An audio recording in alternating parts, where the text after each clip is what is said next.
Brought to you by V-Guard. एनसीपीचे शिरूरचे खासदार अमोल कोल्हे आपल्या सोबत आहे। आपण त्यांच्याशी बोलणार आहोत। मुंबईत तुम्ही दाखल झालेला आहात आणि जिंकल्यानंतरच्या तुमची पहिली प्रतिक्रिया कसं वाटतंय? नक्कीच आनंद आहे। शिरूर लोकसभा मतदारसंघातल्या मायबाप जनतेचे आभार आहे आणि महाविकास आघाडीच्या सगळ्याच घटक पक्षांनी सगळ्या कार्यकर्त्यांनी जीवापाड मेहनत केली, त्याचं हे फलित आहे। 10 पैकी 8 जागा तुम्ही जिंकल्यात आणि तुम्ही यापूर्वीच म्हटलं होतं की आम्ही जास्तीत जास्त जागा जिंकू, कारण ही सत्याची असत्याची लढाई आहे। तिकडे हा आदरणीय पवार साहेबांचा करिश्मा आहे आणि पवार साहेबांनी जो एक संघर्ष उभा केला, हातचं सगळं गमावलं असं वाटत असताना कसं लढायचं असतं आणि कसं जिंकायचं असतं याचं मूर्तिमंत उदाहरण आदरणीय साहेबांनी घालून दिलं। जो काही सत्ता संघर्ष झाला त्यामध्ये तुमची देखील स्वाक्षरी घेण्यात आली होती। यानंतर तुम्ही बरेच सांगितलं की चुकीनं हे सगळं घडलेलं आहे, तुम्ही सत्याच्या बाजूने राहणार असं सुद्धा म्हटलं, त्याचं जे फलित म्हणावं। मग सत्तेच्या बाजूने राहण्यापेक्षा सत्याच्या बाजूने राहणं हिताचं आहे, समोर दिसतंय। भाइयों बहनों, उनके राज में पावर रहे अनस्टेबल और हम रखे सब स्मूथ और स्टेबल।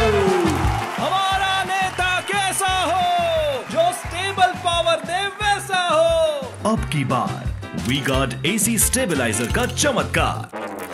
काय तुम्ही सांगू इच्छिता अजितदादांना आता आणि त्यांच्या सगळ्या मी कार्यकर्त्यांना? फार लहान कार्यकर्ता इतक्या मोठ्या नेत्यांना काय सांगणार। बरीचशी आता चर्चा झडते की त्या ठिकाणी बरीचशी चर्चा झडते की खूप जण येण्याच्या तयारीमध्ये आहेत, कारण तिथे देखील नाराजीचा काही प्रमाणामध्ये सूर आपल्याला पाहायला मिळतोय।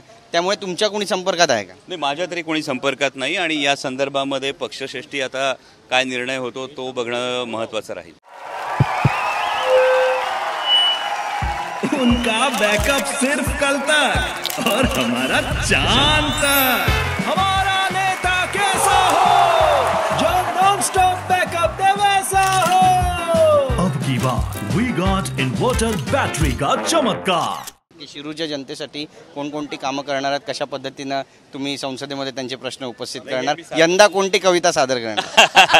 नाही, मी सातत्याने हे काम सुरूच आहे आणि त्यामध्ये पुणे नाशिक, पुणे नगर, तळेगाव चाकण, शिक्रापूर हे 3 एलिव्हेटेड कॉरिडॉर्स मार्गी लावणं गरजेचं आहे। इंद्रायणी मेडिसिटी सारखा प्रोजेक्ट असेल, पुणे नाशिक सेमी हायस्पीड रेल्वेचा प्रोजेक्ट जो आता कॅबिनेटच्या अंतिम अप्रुव्हलला आहे, या गोष्टी मार्गी लावणं हे प्राधान्य असेल। सिरियलमध्ये काम करत राहणार आता? सिरियल मधून आता राम राम। कॅमेरा पर्सन गणेश राहटेसह Girish Gaikwad, TV9 Marathi, Mumbai. Brought to you by V-Guard.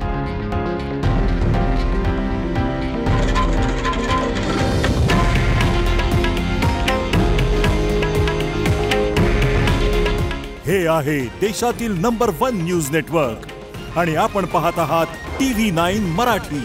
काळजी तुमची, हित महाराष्ट्राचं।